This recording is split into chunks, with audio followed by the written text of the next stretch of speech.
What's up? Welcome back, everybody. This is Real Estate Uncensored, the place where you get actionable ideas, insight, and inspiration to turn your real estate career into a life of freedom. We've got a killer guest with us today. We're going to have a ton of fun. We're talking about Zillow creep, how you can avoid being an employee of the man. We're also going to talk a little bit about referrals and getting back to some of the fundamentals, the things that we all talk about doing but don't actually follow through on. We're going to talk about one of the best things that our guest has ever seen a brand new agent in the business do. And so if you're brand new, there's going to be something for you. If you're running a powerhouse team right now and you're paying $5,000 a month to Zillow for leads, there's going to be something for you. So stick around. We've got a bunch of stuff to get into. Now, before we bring in the guest, and of course, the Evil Bald Ninja is here. Gene is with us as always on Fridays. What up to you? And then we've got the Junior Grandmaster himself is in the box, in the co-pilot seat where you so belong. Greg McDaniel, what's up today? I do believe I belong in my box. But I was telling you guys this, I completely dorked out this week, and I sprung for my first set of lavalier microphones. So I went and bought a Tascam, T-A-S-C-A-M, Tascam lavalier sets. These little belt clips and stuff like that, micro USB cards you can put in there and record into it. The amount of video that we all should be doing, we should all be investing in small things like this to make better audio. Dude, I was telling my girlfriend about this the other night. I'm like, okay, honey, I know you don't care, but I'm really excited. And I explained to her this, and you could see the glaze over her eyes, like boredom, and thinking about her clothes that she has to clean or whatever else is going through her mind. But I was in blissful joy of just explaining it. So hopefully you guys go out there and you find something exciting and fun to do. But I'm excited to talk to Jim, because Jim and I, we were talking off air, and dude, this guy's a legend, a myth, and a wonder. He's like the eighth wonder of the world. It's incredible to see what you've done. I mean, Jim, how many no build-up. Yeah, no, you're very, very humble. Wait, so Jim, how many listings did you get in your first year?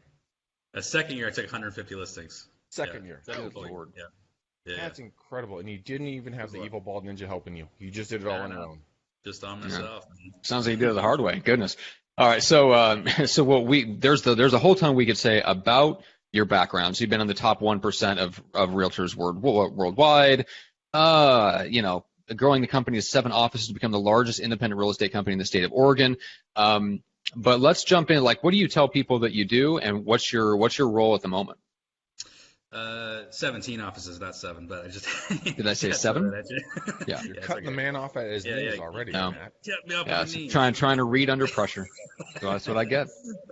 My job now is I run a company in Southern Oregon. We've got 2 offices, 160 agents, going to do about $1 billion in sales this year. And so my main role there is I'm the supervising principal broker for the team. I'm also the coach, and do a lot of the education there.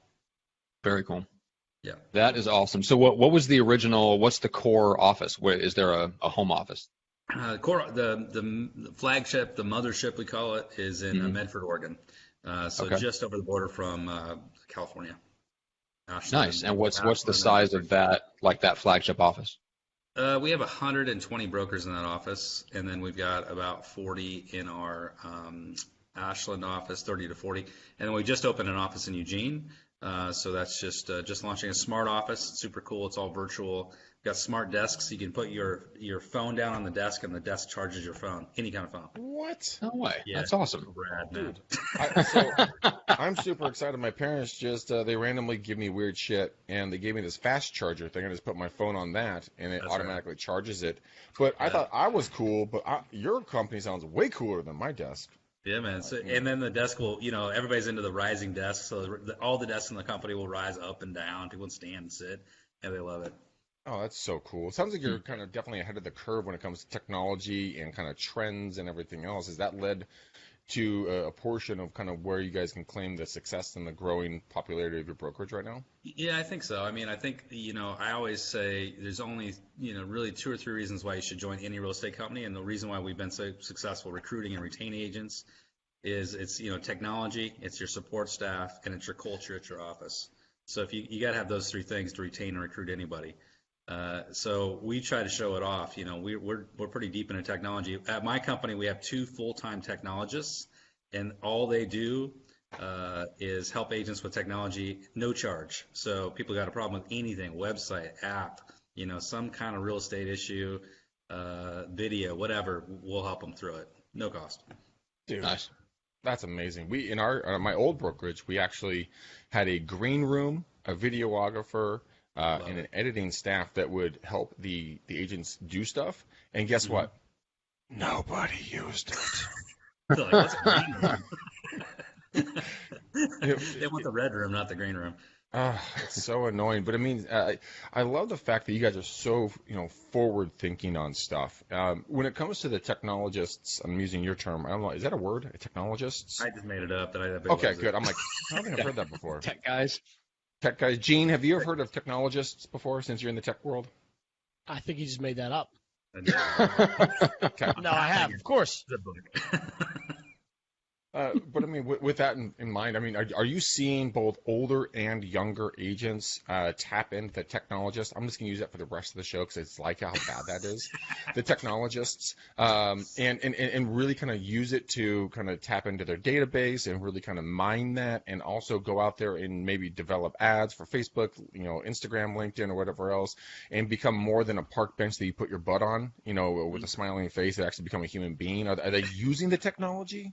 They are. I mean, what happens is different groups of people use it differently. Like the younger agents are definitely into video. They're definitely into the social Instagram, Snapchat kind of conversations, filters, and all the things that go along with it. Whereas the older generation, you found it. Thank you, Gene, for sharing your screen. That's hilarious. For those of you listening on iTunes, Gene just shared with us the definition of technologist up here on the screen. Thank you for that. We appreciate that. Yes, it is a real word. But the older generation is more just the basics, like how do I set up my website? How do I do this, Right. that, or the other? So it's more like step by step. But I have an interesting take on this because we're just rolling this out now. Everybody talks about CRM, but nobody uses it really. Very, very few people use CRM. So our company just made a commitment. We say, listen, guys, we talk about CRM all day. You should be using Referral Maker, Top Producer, or our internal CRM. But we know that you just don't do it. So we're just going to do it for you. Wow. So we've just gone to every single agent right now in our company, and we say, give us your database. If you don't have one, which you probably don't, we'll take your Outlook people, and we'll dump them into the CRM for you, and we'll turn on all the drips for you because you're not going to do it on your own. And everybody's like, you're right. We're not going to do it on our own. Thank you. Yeah. And that's been a huge, huge benefit for us. Jim, that's it. I'm declaring it right now. I'm leaving my brokerage. I'm going to come work for you. That's it. Come on down, brother. You're the man I want to work for. I love this.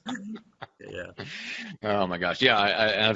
We've seen, friends and clients of mine, Jeff Cohn, Greg Harrelson, they've had to do all the same thing. Like the more you add agents, like once you get past, a handful essentially where you can kind of dictate how things are done, it's really more of a community type team.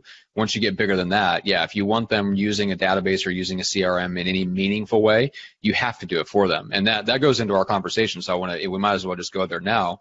Because we're going to talk about Zillow creep, but I think that's part of the problem is we, like agents, have essentially abdicated our responsibility to keep in touch with our own sphere, keep in touch with past clients, God forbid that they ever hear from us again, right? And so we've essentially given all this up. Like we've left the opening that Zillow stepped into, and then we all complain about it because now we have to write checks to Zillow. And this is something that you've been working with your teams on. So let's jump into that a little bit. So when you're working with a team internally and they're spending a lot of money on Zillow, what are you telling them right now? So I just had this conversation with one of my teams that was spending $3,000 to $4,000 a month with Zillow, and they bring me in to help coach them to the next level. And I take a look at all their numbers, we dig in deep, and I say, okay, let's really analyze this, where your business is coming from, what you're spending money on. When you look at $3,000 to $4,000 investment in Zillow, and then you track it back and you say, well, what were we spending a year ago? What were we spending 2 years ago? What you find is that the numbers just keep increasing. The cost keeps increasing. And so essentially, the question I have for all my teams is, are you comfortable being an employee of Zillow? Because that's where you're headed. You're headed to being an employee of Zillow, and they're basically taking all the profit off the top. From your business and creating this weird situation where you become super dependent on Zillow, and it becomes an addiction to leads. It's a lead addiction, and the reason why it's a lead addiction is because these top agents and especially newer agents too are not learning how to lead generate. They are becoming completely dependent on lead generation systems, And that is a killer, because there's a lead bomb, and people don't realize there's a lead bomb, that the fuse has already been lit. And I'll give you an example of that. Realtor.com came in and did a whole presentation to us, and I took the guy off to the side and I said, tell me the real numbers. 140 million leads generated last year. Okay, 140 million leads, 5 million transactions last year. And you track that back, and it's been about 5 to 6 million transactions a year for the last few years. But we're selling 140 million leads to realtors at $100 a pop. It's an unsustainable business model, and these leads are growing at 30 to 40% a year. So next year it'll be closer to 200 million leads sold to realtors. And where does that go? It's going to blow up, and what's going to happen is everybody's going to realize all of a sudden these leads are worthless, because most of them are. There's only about a 3% close rate, meaning you got to work with 100 to get to 3 closed transactions. And that's the best case with the best teams in America getting to a close rate of 3%. Yeah. So, yeah, exactly. Yeah, if like theoretically, what's funny about the Zillow thing is that you can generate leads online through other means, Facebook and Google pay-per-click. So the theory is, well, Zillow leads must convert higher. The problem is that doesn't even hold true in outside of certain markets, right? There's certain markets where they can predictably say Zillow leads close at 3 times the rate of Google pay-per-click. Great, pay 3 or 4 times the lead and cut your staff in half, or cut out the ISA, or whatever the case is. The interesting thing about Zillow, what they've been so successful at doing, is getting people to pay for leads, which then they have to go scrub and pay an I, right? So now we've had the rise of Zillow, followed quickly by the rise of ISAs and OSAs and all this stuff, to then scrub all the leads. You think that we should have put that all back on Zillow and said, look, if we're going to pay you for the leads, you might as well give us leads that close at more than 3%. So hire your own damn phone team. Well, and their answer to that, when you talk to Zillow, they'll say, well, we've done that. We've done that with concierge. So you spend more than $1,000 a month, and we'll scrub the lead. But when you get to the numbers, there's still a 3% close rate. So yeah, exactly. Yeah, all they did is make sure it was a human being or something like that. Yeah, exactly. It's not Mickey Mouse. Exactly. Yeah. So I agree. There's definitely a lead gen bomb coming. So the question is then, obviously, what do you do about it? So if you're right now, you've built this team, and you're either dependent on it now, or you're an agent going, well, hey, I'm not generating the leads that I need to right now already. So I was thinking about Zillow, but if you're telling me that's not the answer, then what is the answer? All right, so let's talk about that. So what are you telling your teams, and how are they getting off of that essentially methadone drip? I love that analogy. Well, I attended a convention recently up in Seattle, Washington, Bellevue, and there was an agent there. She was either the number 1 or number 2 ad spend for Zillow in the state of Washington.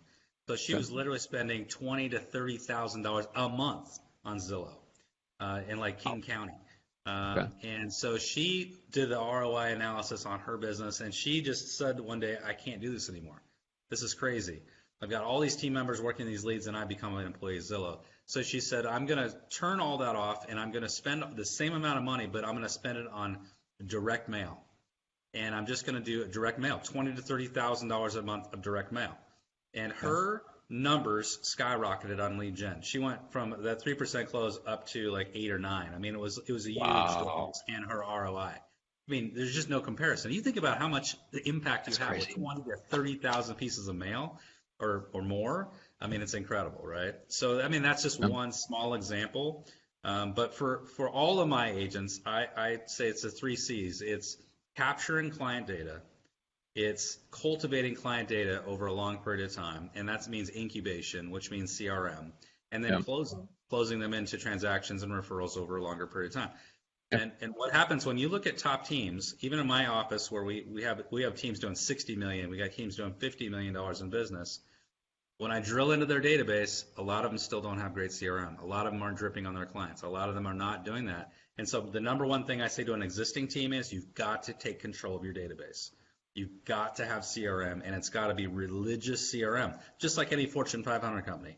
That means you got to have, a mix of contacts, which is your ISA calling 2 or 3 or 4 or 5 times a year, or you calling your top A clients. It's emails, and it's texting, which is huge, and everybody should be doing text marketing a lot more. It's video-based marketing, where I'm sending email-based videos. I'm doing a lot of video on social. I'm doing a lot of video on my websites, doing some evergreen, but also some statistical data, and really being viewed as the expert in the industry. And one thing I would just say about that is you've got to be the interpreter of information. And the reason why people pay us any kind of money at all is for the interpretation of information. And so every month you should be interpreting the market. Hey, here's what's going on, guys. And people look forward to that kind of information. So it's all database related for me. I mean, most Yeah, of it. I love it. And there's something that I want people to pick up and tell me if I'm right. You didn't say, when I dig into powerful teams, they don't have a great CRM. You said they don't have great CRM. So I'm guessing you mean legitimate customer relationship management, not just that they don't have good software. They don't have a good CRM. They don't have good CRM systems. They don't have good systems for managing the relationship with their clients, right? Yeah, what happens is almost all of them will have invested in a CRM because they've been told to so many times, whether it's Stop Producer, Referral Maker, or whatever. And they're great systems, but they're not using the system. And it could be they have the list in there, but they're not actually managing the list. They're not actually doing anything with the list. Yeah, so exactly. It doesn't do anything for them, right? Well, let's start with the capturing, actually, because that brings us back to that tactical post on Facebook that you mentioned in the pre-show, that the brand new agent came up with this great way to get new people into a CRM with basically cut himself out of the workflow, which is fantastic. So let's start there with this really simple practical example of what somebody can do to capture more info. Yeah, you bet. So yesterday afternoon at lunch, we had a luncheon for 14 agents in the business less than a year. So we were sharing ideas and kind of going back and forth. And then last night, one of the agents there, who's the newest agent, I mean, literally got his license like 3 days ago or something. I mean, Tyler's super nice kid. So he does this post on social media, and I saw it at 9 o'clock last night. And it says, hey, I just got in the real estate business. I'd love to, work with you. The typical thing you see an agent do. But then underneath it, he's put a link.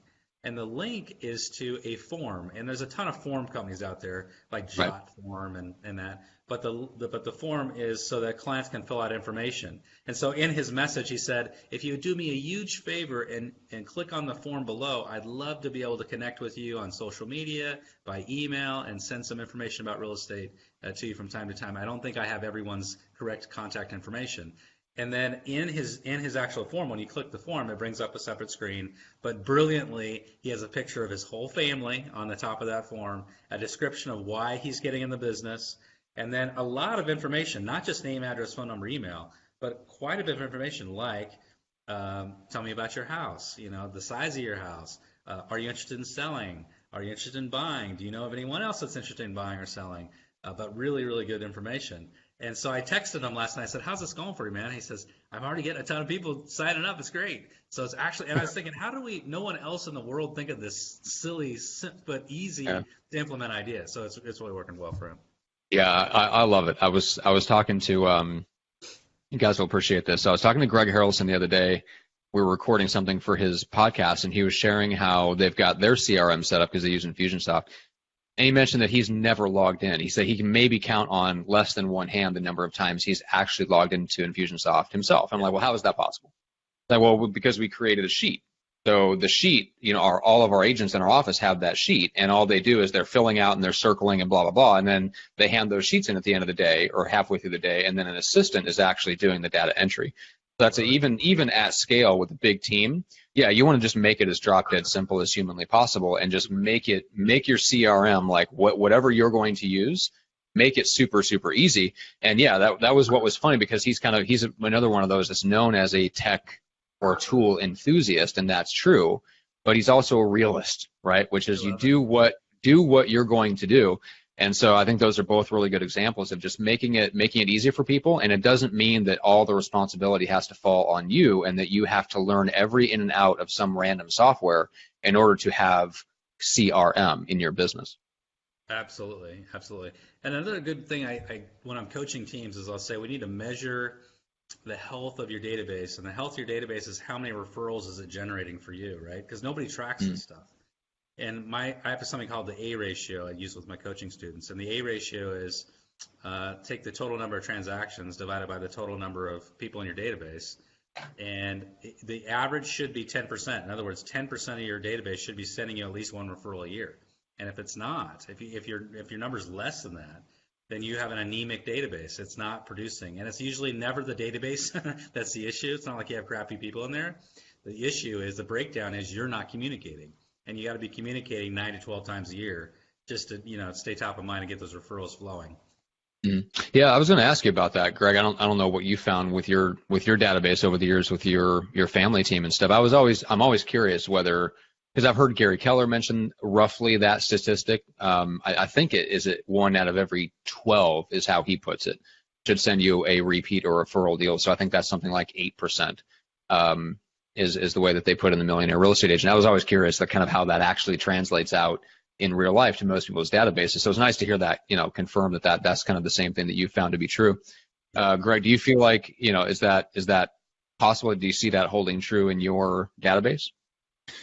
It is, but it comes down to how much you contact them and how much you connect with them, how much value you bring to them. I mean, if you're not doing anything, they're just a piece of wood, and you just step over them, and they go somewhere else because they meet, Gene at a barbecue from their new next door neighbors, and they talk about their real estate agent. And all of a sudden, you're gone, and it's because you didn't do your job. But I mean, it's all about, that's where you and I met at Viral Marketing. With the videos I send out, I'm now seeing a larger return on those, because people are like, oh my God, I watched your videos. You did good on this. That was great. Yada, yada. Thanks for sharing all this content. And I can attribute 3 listings this year directly to just being visible and top of mind. So I'm completely with you. It's the simplest thing. I mean, a lot of agents, they won't go follow up with their database because they're afraid to talk to their past clients. They would rather, and I'm one of them, I'm not going to ever lie that I'm not. I'd rather talk to a cold lead versus a past client, because you know what? There's nothing lost if they don't like you. You're like, whatever, it's cool. Your feelings don't get hurt. But if your past client goes, what the hell, man? Like, where have you been for the last 10 years?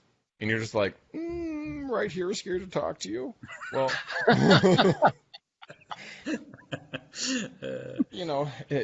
then it feels different. It feels horrible. Yeah, it feels totally different. But I mean, if you just get over yourself and you get out there and you start talking with them and communicating with them and bringing value to them and actually showing up. My father's gotten, that's just horrible English, has, enjoyed tremendous success. And what he does is every Christmas, we will go around, and I hate doing this, but it's very, very it's very, very profitable, is you go drop off boxes of C's candy to all of our past clients and say, hi, how are you? What's new? How's life? Happy holidays. Here's something to get you fatter. And, here's to contribute to Matt's diabetic children's need for chocolate. That's right. But I can share with you an idea from one of my top agents, Renee Spahn, and she's created this VIP program for her database. And what she says is, when she's closing a transaction or working with anybody, she says, hey, I'd love for you to be a part of my VIP program. And we do some real fun events. I do several events where I invite you to come to concerts and plays, and we do some dinners and winery stuff that we do, and we just have fun together. It's just a VIP group. And the VIP, how you get in the VIP group is you got to send me a referral. That's it. You got to send me a referral, and you're instantly in for the year. It's not every year, but every year you got to send me a referral. And then she'll post, but the way to get competitive is she'll post on social media, just had a fun VIP event at, the Brit Festival. We saw the Beach Boys, and we all went out to dinner, and, whatever. And then people are like, oh, hey, why didn't you invite me? You're not in the VIP group. You didn't send me a referral, man. I mean, that's so simple. I like that. But that's so simple, but so amazingly evilly brilliant. And that's not another word either. It's competition. That's right. It's those evilly technologists planting those thoughts in your mind. Those incorrectly spelled words. All right. So we talk about a little bit about capturing. So there's a couple ways to do it. You can make it easy on yourself by giving other people the work.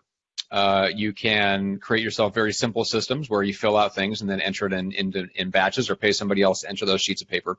Once you have the information, you touched a little bit on all the different ways that you can kind of cultivate the relationship and all the ecosystem of things that you could do. You touched a little bit on texting and video emailing and things like that. Is there anything that you're seeing is just maybe growing in popularity or effectiveness right now that agents are kind of underusing? Anything that they should really start adding into their tool belt now? I think, one thing that I see a lot of agents starting to use that, it's not new, but it's certainly something that people should take a look at, is closed Facebook group for your database.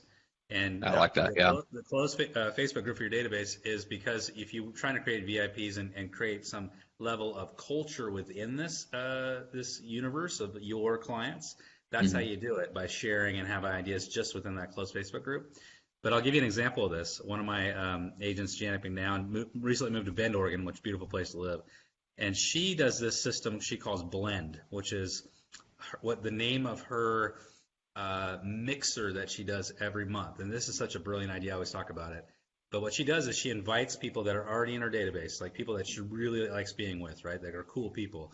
And she'll say, okay, we're going to have a mixer at this brewery this month. And she'll post it to our closed Facebook group on Blend, or this new restaurant, or this whatever's going on. To attend, you have to bring, it's a +1, mandatory +1. You've got to bring one person with you that I don't know. And so what happens is when they get there, she buys appetizers. She doesn't buy them a whole meal. She buys appetizers. Right. She buys everybody a drink. She gives them a drink token.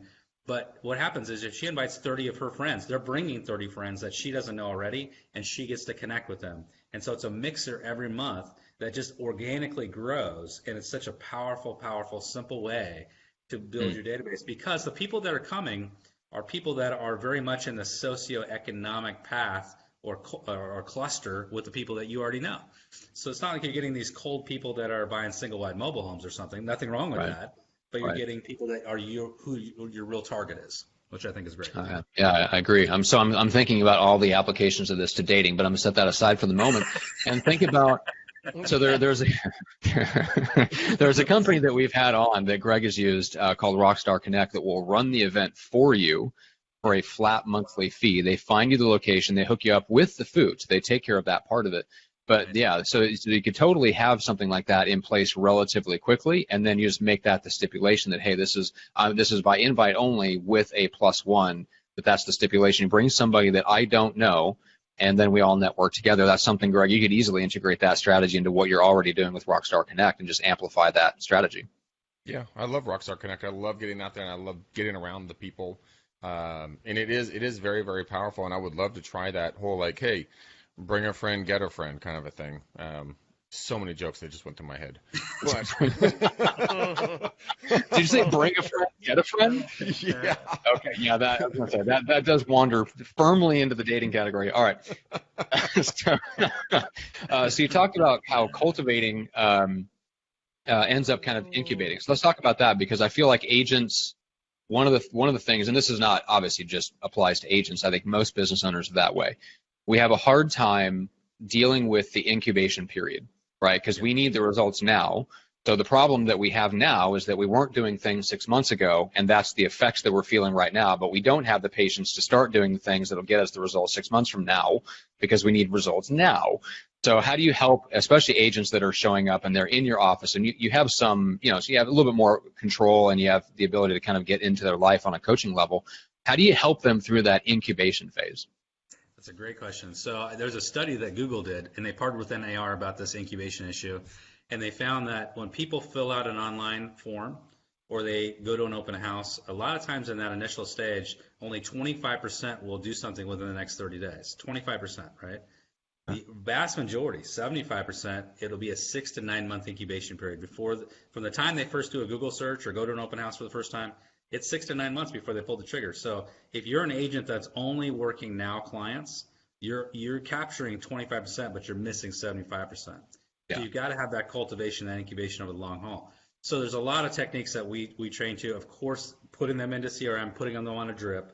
But there's other things that are actually, I think, more interesting than that. One is, and I took this from Mandy Martin, one of my top producers.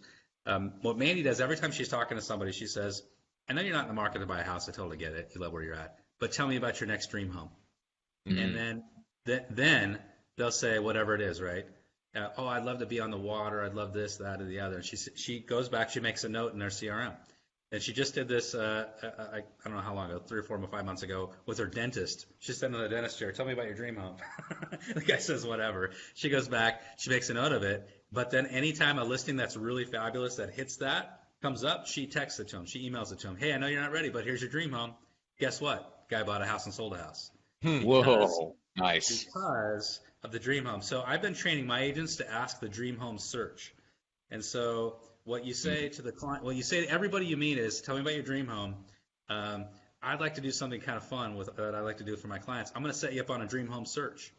And so I know you're not ready to buy, but it's just fun to look at real estate, right? So every week or so, it's going to come to you in your inbox. You're going to be able to see all these dream homes that match your criteria. You cool with that? They're going to say yes. Now you got their email. And now you just set them up on your automated, if it's your MLS, your MLS, if it's your website, where it's a search pattern where they're going to actually see real estate coming to them instead of just a boring drip. This is a dream drip for them, and it's brilliant powerful move. because it's it's aspirational, and people love aspirational things, and it just keeps them motivated and excited about what's next for them.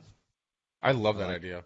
I love that idea. I mean, it's the funniest thing. I was talking to someone the other day, and they're like, "Well, Greg, I'm not in the market to move right now, but if the right thing came up, I'd be really interested in looking at it." And I'm like, "Well, what's your budget?" And they're like, "About $1 million." I'm like, "Okay, anything more or less?" Like, "No, it's just a project." But it's still that falls in that category of a dream because they want to do another project, right? That's a dream of theirs to do another project. And I think I've talked to a lot of marketers about this, and Volpe, I want you to jump in on this as well as a marketer. When we focus just on the now business, like you were saying, Jim, we miss out on, like your numbers, 75% of the business because we're not appealing to the larger market, and we get our heads stuck down the hole like an ostrich when we stick our heads in the sand in regards to, hey, we just got to talk about right now business instead of opening it up and becoming like the Property Brothers or the Flip or Flop or the any of those TV shows. They're appealing to the mass audience because you're talking about a subject matter everybody likes, but you're not trying to get their business. You're just trying to get them stimulated. That came out wrong. You're trying to get them excited. Nope, that's the wrong one too. You're just trying to get the juices. Nope, that's the wrong one.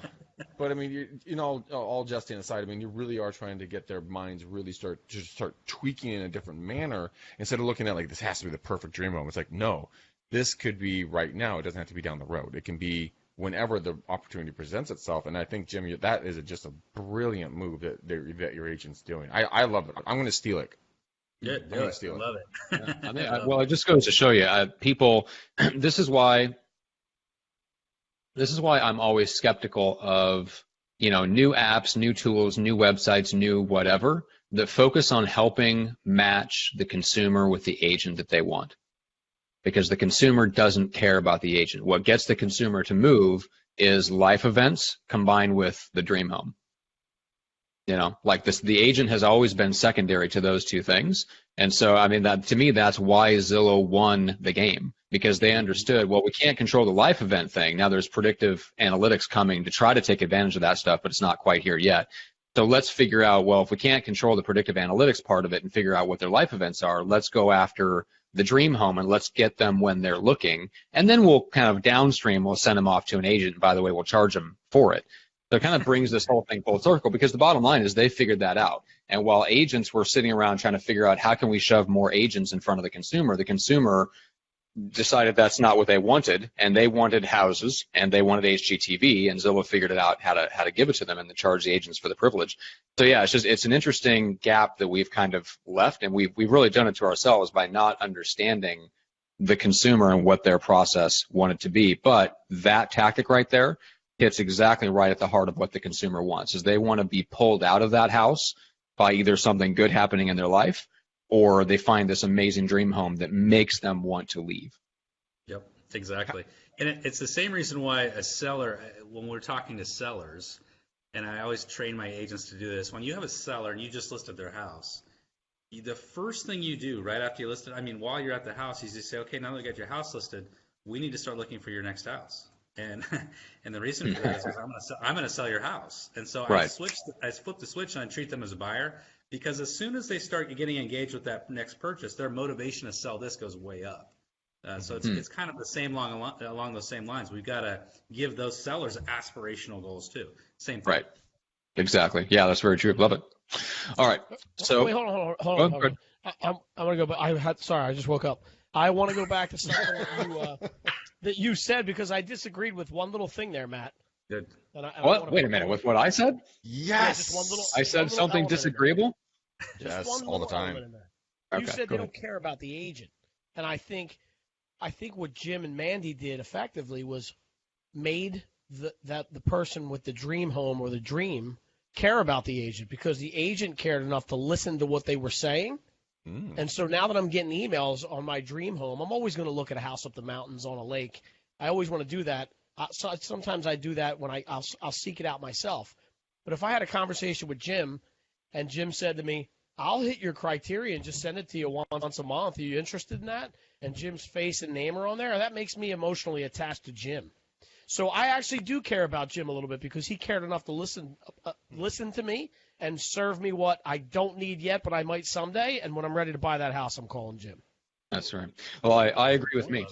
Yeah. Well, of course you do, Johnson. You narcissist. I'm shocked. I am shocked. But I mean, the fact of the matter is, I mean, humans are very, very fickle, and we're very, we will go with another person immediately if the other person brings more value to us. So if Jim or Mandy or Gene or Matt or me or whoever else it is sold, Bob from Remax or Bob a house, well, Bob from Remax comes around and brings more value than us, we're gone because he's been dripping on them emails. I just took a listing. We just went on the market yesterday on a listing. She had been getting my emails for 2 years after I met her when she was working at Safeway. She has been watching my videos. Her best friend in the world and another close friend are both real estate agents, and they did not even get a phone call because our team brought more value because we were giving her the dream. We were giving her what she wanted at that point in regards to the real estate wants and needs. So I completely agree with what Jim's talking about. I mean, it's a MLS Pinterest, right? You can paint whatever you want. Look into the future. I love Pinterest, by the way, as my father would call it, the pin interest. But all right, well, let's do this. Let's take a step back. Let's talk about where everyone can connect with us, and then I want to talk about phase 3 in Jim, your model, which is the close part of when you're actually closing clients and getting them to take action.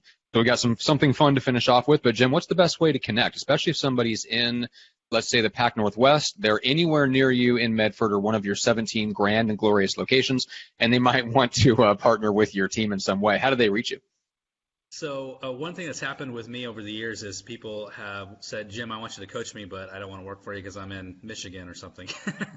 And so it's happened. And frankly, I got tired of repeating myself. So I took and recorded a tremendous amount of videos and what we call it is on-demand coaching, the Netflix of coaching. So if you go over to erealestatecoach.com, you can check it out. I've got mastery courses in for sale by owners, expired listings, sphere of influence, a lot of things we've been talking about this morning, listing presentations, business to business, all kinds of classes. But I've also rolled out a coaching platform called The Path. It's a performance coaching, weekly coaching program. 14 days free if you hop on there. You get a bunch of great tools, and you can just experience it, see if you like it, and see if you want to stick with it. If you go beyond the 14 days, it's $97 a month. No contracts, cancel anytime. I have to earn your business every single week and every single month by delivering amazing value to you. So I'd love to have your audience check it out if they want to. Awesome. erealestatecoach.com. Yep. Very, very cool. And then, Gene, what's the best way to reach out to you, and why would a rational human being do such a thing? A rational human being would not do such a thing. If you are irrational, however, you can reach out to me at genevolpe.com. Wait for that little box to pop up, send me a message, and I'll call you. And that's if you need help getting exposed, Greg. On a silver platter, my friend, go for it.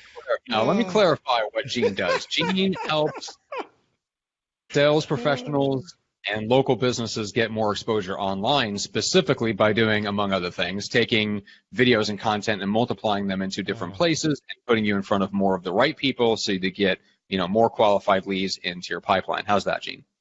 After this call, I'd like to record that so I have a sales pitch. Thank you. That's good. Greg, what's the best way to reach out to you? I am reopening up the McDaniel Challenge. So if you guys are interested in doing a 1-hour coaching call with me, just text me on my cell phone, 925-915-1978, just like the year. So again, it's 925-915-1978. Let's see what I can do to help you. No cash or charge required. Matt will come over and clean your wheels on your car for at no cost, and he'll pay his own plane flights. So it's a twofer.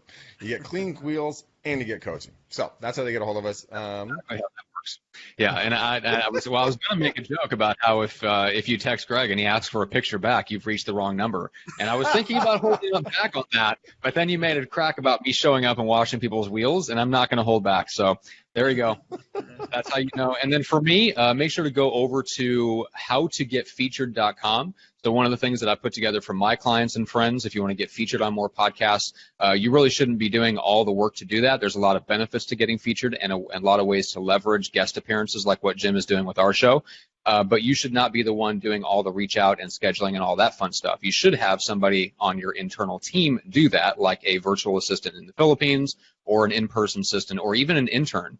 You can find great local interns that'll do it for free or very low cost. They just need the right training, and I've got the training. So go to howtogetfeatured.com. Shows exactly how to find the right shows and templates to get featured and all that fun stuff, as well as how to pass that off to somebody else and get them to do it for you. I've got the whole training for that there, howtogetfeatured.com. So let's finish out with this. So we talked about capturing info, cultivating, and going through that incubation period. What is the close? So you've got all these people that are warm and they're going to do something at some point, blah, blah, blah, and you're sending them listings and you're building the relationship. What's the close? What does that look like now versus what the ABC approach of the 80s look like? Yeah, so the close is never a hard close, first of all. People are way too sophisticated for hard closing anymore. But the close is really, it's a relationship close. I want to ask for referrals, but I want to do it in a way that, makes sense. It's not, if people get wrapped up in me trying to close you to do business with you right now, which is one small piece of the business. That's like a given. If you are delivering amazing value, of course they're going to work with you. It's way, way, way more about you tapping into every client's database behind them. So that's the real close. And so learning to ask for referrals and doing it in a way that is not awkward or salesy is the art of our business. And it's the apex level of the highest level producers, because they have learned to do this in a way that doesn't feel salesy.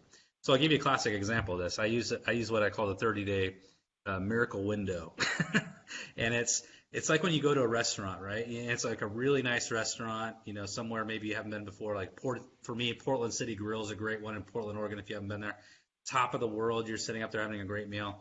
So if you're going to go to someplace really nice, you're probably going to talk about it. Maybe on social media, I'm going to the Portland City Grill. I'm excited to go there, flying up there tonight. You're going to be talking about it. It's going to be top of mind for you.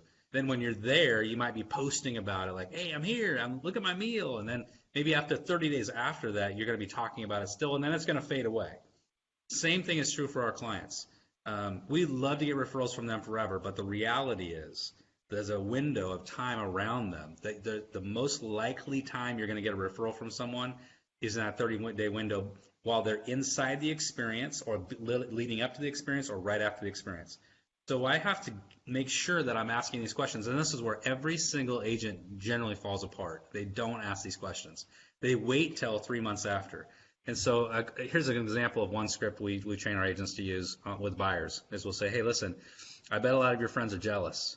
You're out looking at real estate. You're seeing these cool houses. Listen, if any of your friends, want to follow your lead, I'd love to work with them. So that's a lot more friendly and easygoing than, hey, I'd like your referrals. Give me a list of your 10 best friends, kind of thing. Yeah. Right? I got a piece of paper for you. Write them down, please. I mean, you're not going to do that, right? Yeah. So that's the kind of things that we're talking about all the time. Is you want to make it easy for people to refer to you. And a simple thing that's never done is housewarming parties and going away parties for exactly this reason, because that's the time when you're going to get a lot of referrals generated. So somebody's moving into a house. We always train our agents, make a deal with a local restaurant where you're going to say, hey, listen, as a closing gift, you can either have this, your Lowe's card, or I'll throw you a housewarming party for your friends and family. Only stipulation is, and it will be from, Sicily's Italian restaurant up to $300. Only stipulation is I got to be there. Because I want to eat, right? And they'll laugh with you, and they'll be like, okay, cool. But once you've done that, and you'll say, I'll provide the invitations. You provide the invitations. It's branded, it has your branding on it, of course. Same thing with sellers. Sellers are leaving. Even more powerful is a going away party. So you do the same thing with sellers on the seller side. Those two things can add so many people to your database so rapidly. If you're doing 2 or 3 of those a month, you almost don't need to do any other kind of lead generation. You will generate a tremendous amount of leads from that simple, some might say, old school, but it works. It's just networking.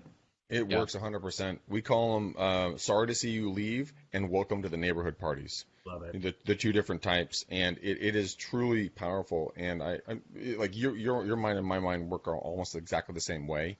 My stipulation to them is, hey, look, I don't even give them a choice. I'm going to be there, but I'm going to be your butler. So I'm going to be helping to pick up like the empty plates, the empty cups, whatever else. We'll go to Costco. We'll pick up a couple of cases of beer. We have a taco guy come over. We throw a bunch of tacos, and then like you said, for building your database, we say, and this is in the beginning of the whole transaction. We'll say, hey Jim, what's your wife's name, by the way, real quick? Danielle. Danielle, I look forward to working with you. Hey, what we're going to do, just a way to say thank you to you, we're going to throw you a welcome to the neighborhood party once you guys in. So make sure you guys start putting together that list of all your friends and family you want to come over and show your new house off to. Or the same way for sellers, hey, if we want to say goodbye after the last 25 years of living here, we want to make sure everyone, comes and says, farewell, blah, blah, blah, and don't miss anyone. But it's seriously, I mean, last time I did, I was sweating my ass off. I mean, I was like a human swimming pool, just standing up. But you know what? The same thing kept coming around. Hey, who did this? Oh, the Sasquatch in the corner. That's your real estate agent. Yeah, that's me. And I had a lot of good conversations. And then, 2 or 3 hours into this, my taco guy would pack up his shop. We'd leave all the rest of the beer there. We would leave all the coolers there. And then we would just, hey, we'll pick them up tomorrow. Have fun with your friends. Enjoy. God bless. We'll talk soon. And we leave. Love it. But it's so simple, Jim, but nobody does it. And it's a lot of fun. I mean, yeah. There's a and great... It's not work. It doesn't feel like work, but it's the best kind of work. It's networking. It's just having a good time. But you know what? People are afraid to think that if you're having fun, air quotes, in business, then it's not real work. Right. Who the fuck came up with that idea? Right. I mean, like, you're not allowed to have fun on something you're going to do the majority of the time. It has to be bone breaking. Oh, right. Come on. I mean, Matt does that to his staff. I think that was invented in the early 70s when cold calling started to get big. Like, if you're not miserable doing it, you're weak, and you should not be allowed to be in the business. Yeah, let's get a Mojo dialer and let's just sit down and dial till we die. So Greg, you've been there. I think you put in what is the ungodly number up to? I stopped counting at about 450,000 out wow. there. Mm-hmm. So. Unbelievable. I would dial 750 to 1,000 phone calls a day. Oh my God. My brain when Greg says he'd rather talk to a cold lead than someone in his database, that's not a joke. And that's something you've just started to turn around. Maybe in the last couple of years, year and a half, maybe. Yeah, recently. It's becoming more of the things like, hey, I want to go out and actually talk to my database, go grab lunch with a past client, go do something along those lines. But I mean, that's how I was raised in the business. It was door knocking, cold calling. That's how you got your business. End of story. Yeah. And calling with your database. But I did that so little because I was such a screw up that no one would let me near a client for 12 months of my business. My father would not let me near a client, which God bless him, he's a smart man. But I would highly recommend, don't do it the way I did it. Do it the way Jim's talking about it. Do it the way that, we've had other guests talk about it. Go out there and nurture the people that already know, like, love, and care about you. I mean, it's so simple, but we're so afraid at the same time. They're not going to bite you, by the way. I just saw a study, which is really interesting, about Fortune 500 companies. Next year, 2020, 49% increase in the amount of spend on experiential marketing. And experiential marketing is exactly what we're talking about, which is parties and events, because they know that people are so blasted online with so much stuff streaming at them in a million different ways that people forget all that stuff. But it's so hard to forget an experience. You never almost forget a party, right? It's really hard to unremember a party, but it's really easy to unremember a postcard or an ad on Zillow. I mean, not Zillow, on Facebook or social media of some kind. Experiences resonate and they last deep in your memory. So wait, don't. I think the average consumer, and my numbers might be off here, but I think the average consumer, Gene, jump in on this. I think they see like 4,500 to 7,500 ads, either a week or a day, or some ungodly number of branding or advertisements. It's always growing, and it's always stated differently. But yeah, I've heard like 3,000 a day, 5 to 10,000 a week, something like that. And it's like brand impressions. So in other words, something scrolls across our line of vision that's a billboard or an Instagram ad or whatever. Yeah, but it's I've heard a whole bunch of them. Gene, I'm sure you have too. Yep. Yeah.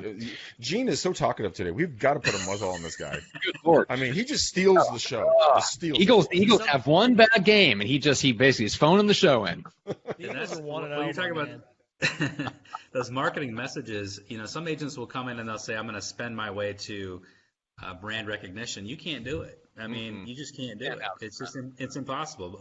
Like buses and billboards and da.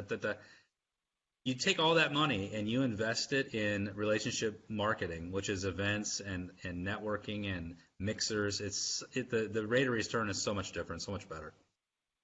Yeah, that's that. I love the example you gave of switching out Zillow for direct mail and just tripling the return. It's that was such a great example because I'm a fan of anything traditional that still works, but I think direct mail is going to get more effective. And it's cool to see somebody like have such a direct comparison, not somebody that's always done direct mail and says, hey, it's working. I mean, somebody that wasn't doing it and started and like tripled their results like that. It's really cool to hear. But love it. Yeah. Okay, guys, gentlemen, we should wrap things up. Greg, I need to pick a color for the bow that we're going to tie around the box that is this episode. I'm going to go with a light charcoal. Light charcoal. A light charcoal gray for the color of the bow. Just like your heart.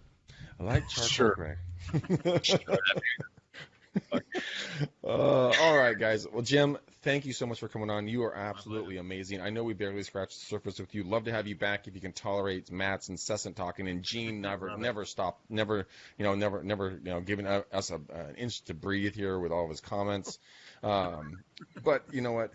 I really do, guys. Please go give a 5-star review on the show. Tag Jim in it.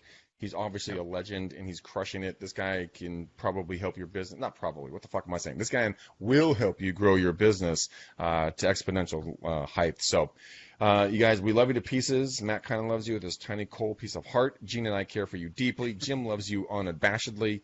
And until next time, peace out, my ninjas. We are gone.